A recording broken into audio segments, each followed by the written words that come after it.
Hello, Del. He's not there. Del and others. Nice to be here again. I've been asked to talk or give a special talk about what to say when you don't know what to say. Yes. That's an impossible task. What to say when you don't know what to say?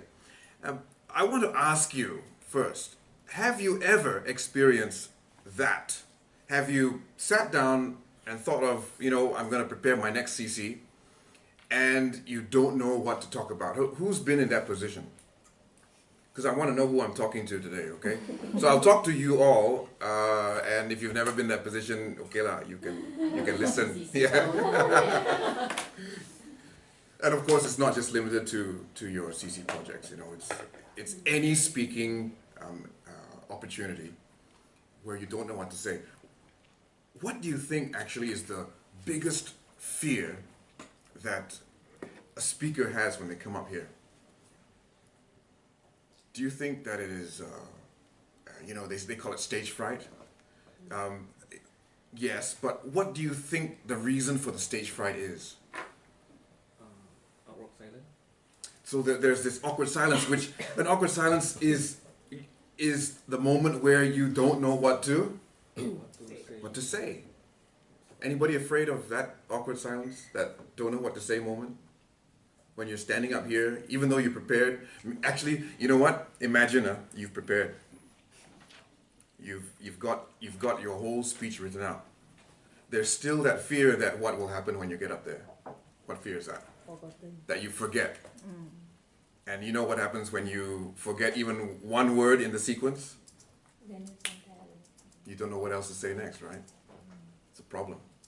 Okay, so today, I want you to turn to somebody and tell them what you want to learn from our 20 minutes, or let's say 18 now, okay? We're going to have, it's 17, 18 minutes left. Tell them what you want to learn about what to say, right? What specifically you want to learn, take away from our 17 minutes. You tell somebody that now, okay?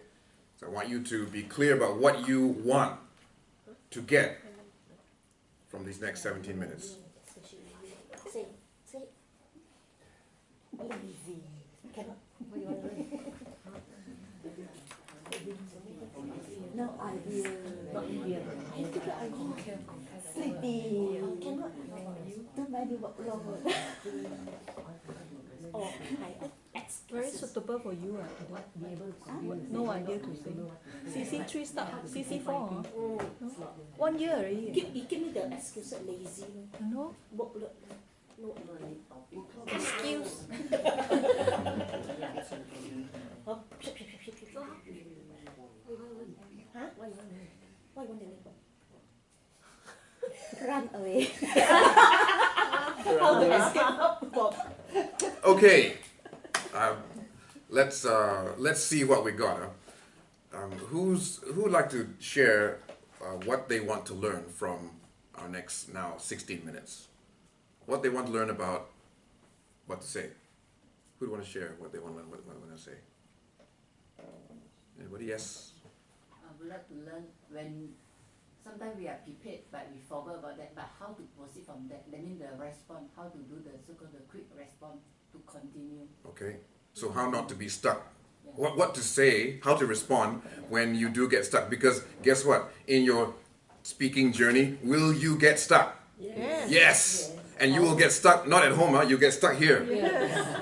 Get stuck at home is no problem, right? It's here. Okay, so you will get stuck. Thank you. That's a good one. How to respond to the moment where you get stuck. Anyone else have something? Something you really want to know about how to figure out what to say. Yes. How to get a topic to study? Okay, so how do you get a topic, right? You've got you've got CC3 coming up, CC6 coming up, CC7 coming up. How do you even start getting a topic? And how do you make that topic interesting? And how to make it interesting? Yeah. Okay, that's another workshop. But I see what you mean, because actually you're right. Getting a topic is one thing, but getting a topic that's interesting is even better, right? that would be an even better use of your time because you're going to spend the same time anyway, right? Getting a topic that's interesting is even better. Okay. And how do you make your audience more it's more interesting, means more talkative, interactive with your speech and all that. So how do you make okay. Raise those questions and Fair enough. Now that indeed is a topic of another topic. yeah. Okay. But the fact that you have come up with that almost tells me that you've solved the first problem. The first problem is what to say. She's already solved that. She knows what to say. As in she knows what to talk about next, and that is, how do I make my topic interesting and interactive? There's a topic right there. So she's got one. So would you say that talking about what to talk about can help? Because we've just talked about it just for a minute, was it? Maybe less than a minute. And already that has helped. Okay, so that's one thing. Talk about it with another person. If you don't have another person, social media. You can actually ask people. Okay, what else would you like to learn? Yes? Okay, let's say we have decided on a topic. So what do you decide to talk about? Sometimes there's so many things to cover. Yeah. How do you pick? Anyone been in this position where you've got your topic, all right, social media, and you have to decide what is it about social media that you want to talk about? Gurjit has decided very clearly to talk about how it's unhealthy, how it's actually unsocial. It's one element or it's one dimension of social media. It's not the only dimension, right? There's many other dimensions you could get into. You could even argue the complete opposite and how it is socially healthy. But she picked one. That's a very good question, though. Which one do I pick? I think the early answer to that, we can talk about it more, but the early answer to that is you must pick.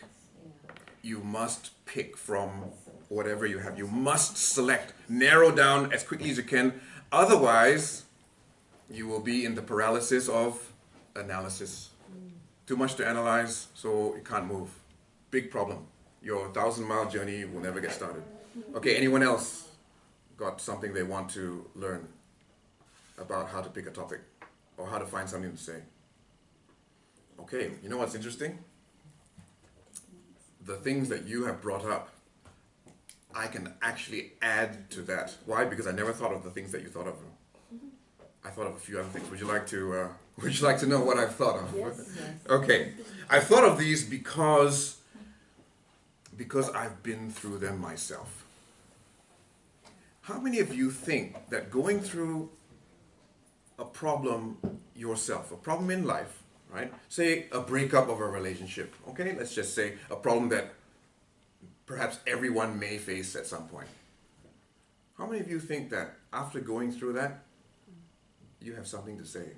Oh, many things. Do you think so? How many of you have met people who've never broken up, but talk about breaking up? I mean, talk about advice on how to handle it. You've met those people? Okay. So there are two types of people. One that talks about what to do before they experience it, and one that talks about what to do after they've experienced it. Which one you want to listen to? The second one. Which one do you most often end up listening to? The first one. Why? Because they're all your friends on Facebook, man. That's interesting. One of the great fears that I have when it comes to public speaking isn't so much what I do when I'm on stage. It's what I hear when I'm off stage, when I'm in the audience. You know what my fear is when I'm in the audience? I fear that the person speaking, I don't fear that he doesn't know what to say, no. I fear that he's saying stuff that he doesn't know anything about. That's what I fear. I fear that the guy or the girl is saying stuff that they have no experience with. Okay, there's a lesson in that. What is that lesson for us now?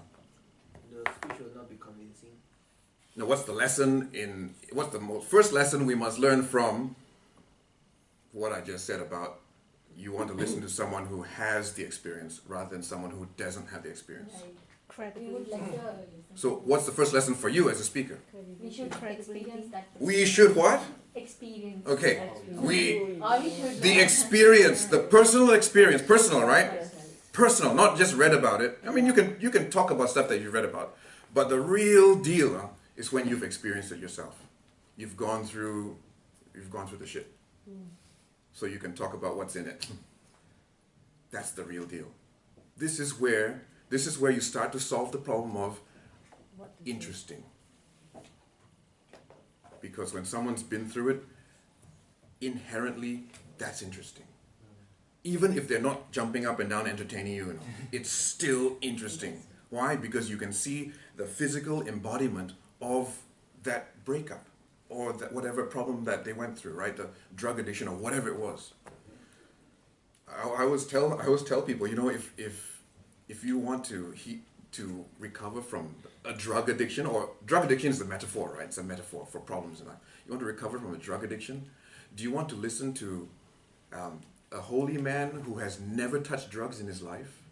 Or do you want to listen to someone who has touched drugs all his life but has now recovered from it? You know what I mean? This is rule number one about what to say and how to make it interesting, that you've done it. Okay? Which means when you look at how you select your next topic, you're going to look at what you've done in your life.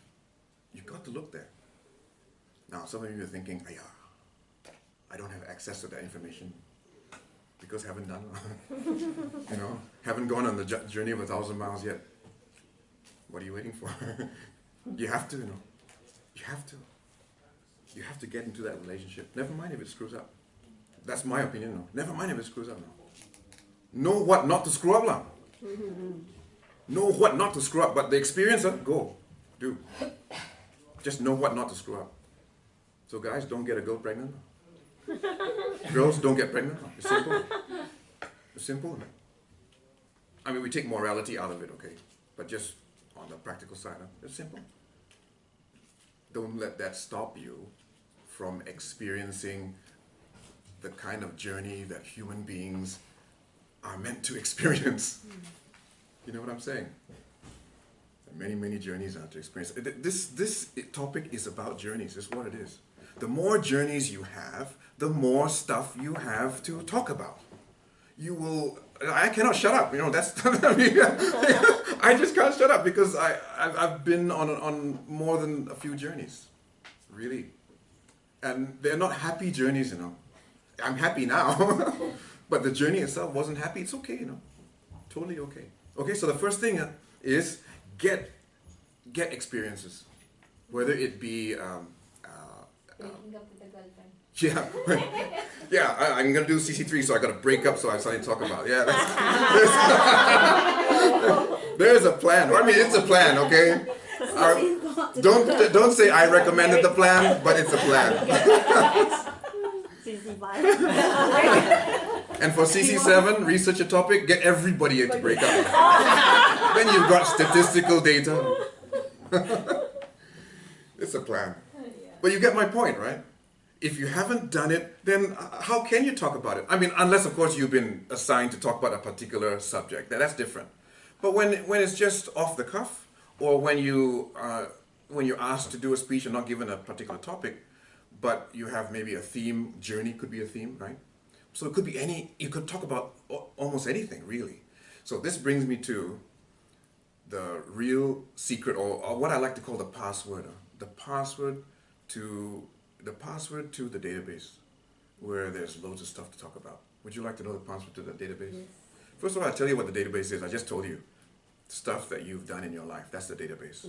Stuff that you've done. Other things you find in the database, stuff that's not just stuff you've done, stuff that happened to you, Accident lah, stuff in childhood lah, fall down, skin your knee lah, kena scolding lah. Why? Because you ate all the chocolate lah. Stuff that happened to you. Memories of childhood. Fantastic resource, Maybe you have memory of a time you were embarrassed. I did. I was maybe 5, and that day I discovered the embarrassment of having a hole in your trousers. I was just a little kid. So I was squatting down with my friends, and I looked down and I realized that I have a hole in my trousers. You fill in the imaginary gaps, okay? It's embarrassing, right? Yes. I also remember peeing on the floor when I was in kindergarten. But of course, in kindergarten story time, we all, clustered together, right? So when the teacher said, "Hey, who peed?" I point to the girl next to me. These are resources. These are little stories that make you interesting and give you something to talk about. And stories are the password. That's the password to the database. Stories, your memories. Embarrassing time, a birthday celebration that was really cool. I remember my uncle when I think I was 3, but my birthday cake had little plastic aeroplanes stuck on all over, and that was just the coolest thing ever. I've never had a cooler birthday, thank God for that. It was really, really cool. I remember that to this day. I remember a lot of things. So sometimes we don't have that access to the database. Why? It gets blocked out. Any of you feel that there are years in your life where you don't remember what happened? Like I have teenage years, I don't remember a whole lot of what happened. No. Maybe it's good because I was really bad. But when I remember stuff when I was 4, 5. Anybody remember stuff when they're 4? 5? When around that age, 6, 7, 8, you remember stuff? Fabian remembers stuff? Yeah, you need to go back there and remember stuff. Because a lot of crazy stuff happened back then. Silly stuff, but stuff that you can use. And I'll tell you how to use it. Because while it might be entertaining to tell your little story, you might think, what's the point? Which is a good question. What's the point of telling my little story? What's the point of telling the story the time I fell down and cried? What's the point of telling a story about the time where I was blamed for eating all the chocolate and it wasn't me? What's the point of telling the story about when I was embarrassed? What's the point of telling the story about how I was devastated when I broke up? What's the point of telling the story about my first crush? What's the point, right? There must be a point. There has to be a point to your story. So, when you prepare this little speech, or if you decide to insert these little stories within your speech, because your speech has a theme already, you've decided on a theme, journeys, and you're going to take us through, maybe 3 little stories from your life that document your journey, the time when you were, under 5, the time when you were a teenager, and the time when you were in college. Maybe 3 little stories, memories from your life that document your journey. It's great. It's a great format, okay? What you must have is the point to each story, because each story must mean something, not just to you, to them, to the people who are sitting in the room. It has to mean something. And the only way it's going to mean something, quite apart from the fact that maybe some people also have stories about the time I first learned to ride a bicycle, stories about, when I first fell down. Everyone might be able to relate to that, but you want to consolidate that relationship and make it real so that they have something to take away, not just a memory you've given them of your own childhood. Okay, something to take away. How many of you would like your audience to feel like they've learned something because you've told a simple little story? How many of you would like that? Yeah. Well, okay. Here it comes. This is what you're gonna have to do. You're gonna have to treat your story as if it is in 2 stages. One stage is, how am I going to tell this story? Okay, because you don't want to tell it too long, and it just needs to be about the right length, but it needs to have impact. So how am I going to tell this story? I'll tell you one secret that I use to start every story, because sometimes we don't even know when to start a story, right? Anybody doesn't know where to start a story? Yeah, you don't know where to start a story. I'll give you a formula where you can start your story the same way every single time, nobody be bored. Would you like that? Yes. Okay, tell them how old you were when this happened. That's how you start your story. Let me tell you about my circumcision, which was when I was 2 years old. Well, now you all want to know it. And not only that, you also want to know how the hell I remember my circumcision when I was 2 years old. If I circumcise you when you're 2 years old, you will remember when I'm telling you that. It's that traumatic. Okay? This happened to me when I was 8. And then you tell your story.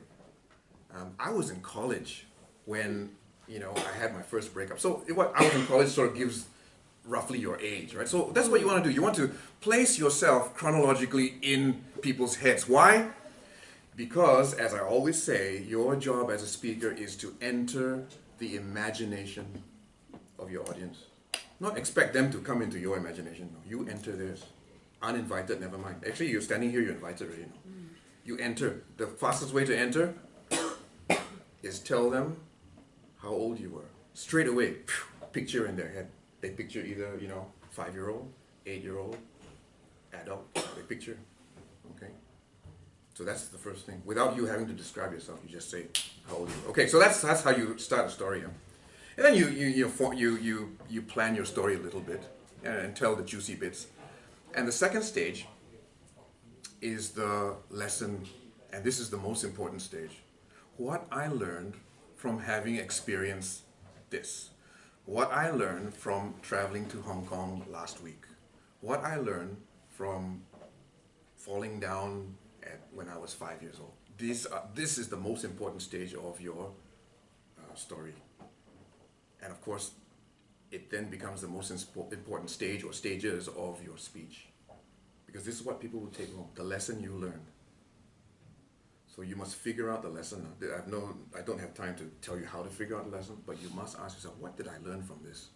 What did I learn from falling down that day? I learned that mother will respond with not just love, but medical emergency kit if I am hurt. And this is an expression of her love. I learned that. You know what I mean? What did I learn from getting food poisoning in Hong Kong last week? Well, I learned, and then you say that what you learned. There's many lessons, but you say what you learned. So these are two stages. You go back into your memory banks, or you talk about some recent experiences, okay, but you must have experienced it, right? You must have experienced it. So put yourself out there, experience stuff, you must have experienced it. You go back into those memory banks, and you draw out that story. You know how to start the story, then you formulate your little story, and you conclude with a lesson.